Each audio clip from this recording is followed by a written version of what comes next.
Rattlers is though. They're the Tigers. But we do know Okay. what the Rattlers is. But so Edward Waters College It's had the it punches. Tigers. Jackson The State Tigers. Tigers. Okay, the Tigers. Now There we go.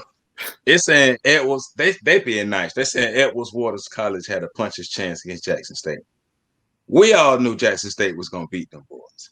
The question was just how bad that was going to be, right? So, but JSU landed the knockout blow early in this season opener with the first Division I HBCU football game since 2019 Celebration Bowl. Jackson State gave Deion Sanders his first win as a head coach with a 53-0 win over an outmanned Edward Waters College. Yeah, you had that right.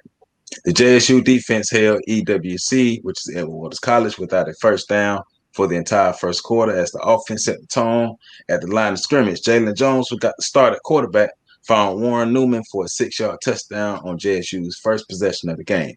Later in the quarter, a false start penalty backed Jackson State out of the red zone, and the Tigers, there you go, Tigers, set up for a field goal. Jackson State ended the quarter up 10-0 after putting a stranglehold on the EWC offensive line. In the second quarter, JSU opened things up with another score as Keimani Clark scored on an 8-yard touchdown run. Jalen Jones stacked the deck further with just over a minute before the half with a diving 6-yard touchdown run. JSU was up 24-0 when it got the ball back, and Jones connected with Dalen Baldwin for a 10-yard touchdown pass. Jackson State led 31-0 going to the half. Jackson State marched down the field to start the third quarter with Jones finding Dalen Baldwin for a 10-yard touchdown, putting JSU up 31-0. Basically, that the game is over. A 2-point conversion failed on an incomplete pass attempt by Jones. Jones left the game late in the third quarter with JSU comfortably ahead 37-0. Quincy Casey took some snaps at quarterback, but Jones would later return to put another touchdown on the board. Casey would return to finish out the game to get more reps in the game.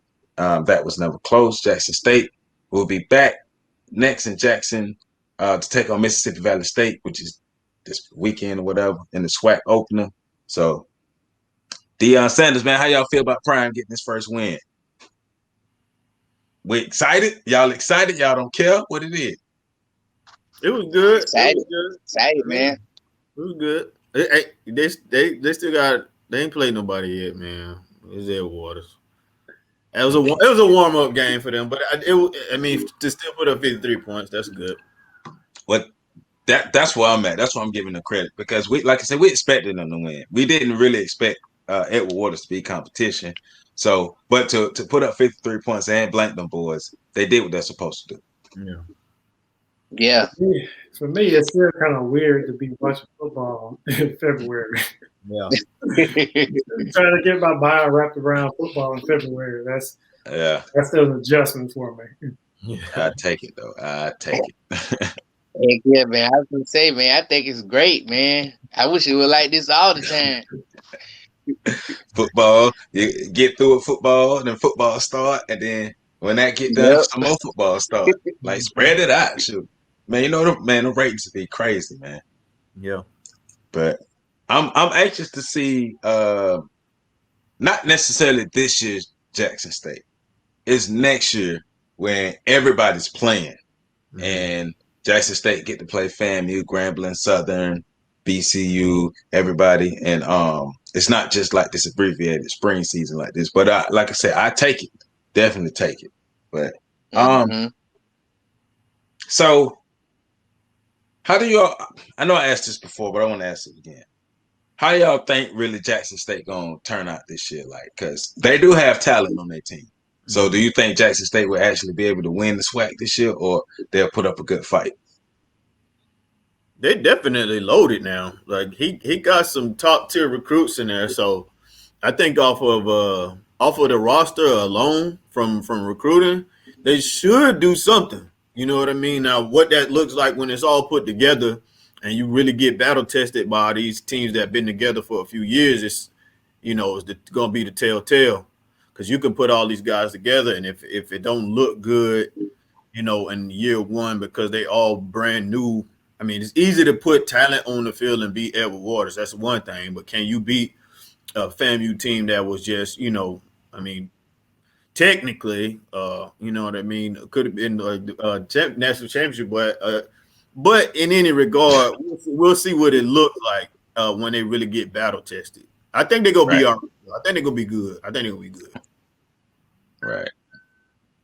For me, I don't think it's going to matter all that much because not everyone in the SWAC is even going to be playing this year, and so and you just don't know what's going to happen with continued COVID situations coming up on these campuses. So, I mean, they may play all the games. They may play, 6 of them. They may play 4 of them. You just don't know. And if they manage to lose one game and then somebody else doesn't lose a game that doesn't even end up playing Jackson State, you don't really know, who the real champion is of that conference is going to be. Yeah. So I'm not overly concerned with what the final result is going to be this year or in this spring season.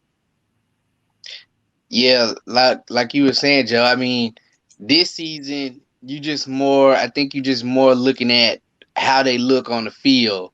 Like like what does the offense look like? What does the defense look like?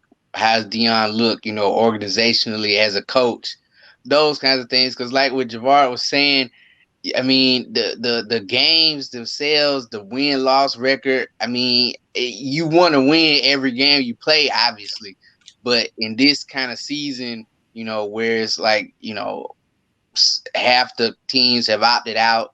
Like he said, you don't know if you're gonna get, 8 games, 4 games, 6 games. It'll be hard to call like who's the actual champion. But you just want to look at how you look on the field. And like Doc said, man, they got talent. Like so many of the guys was being either transfers from FBS schools or being recruited by FBS schools. So they got a lot of talent, man. Yeah, they do. But like I say, I'm happy to watch football.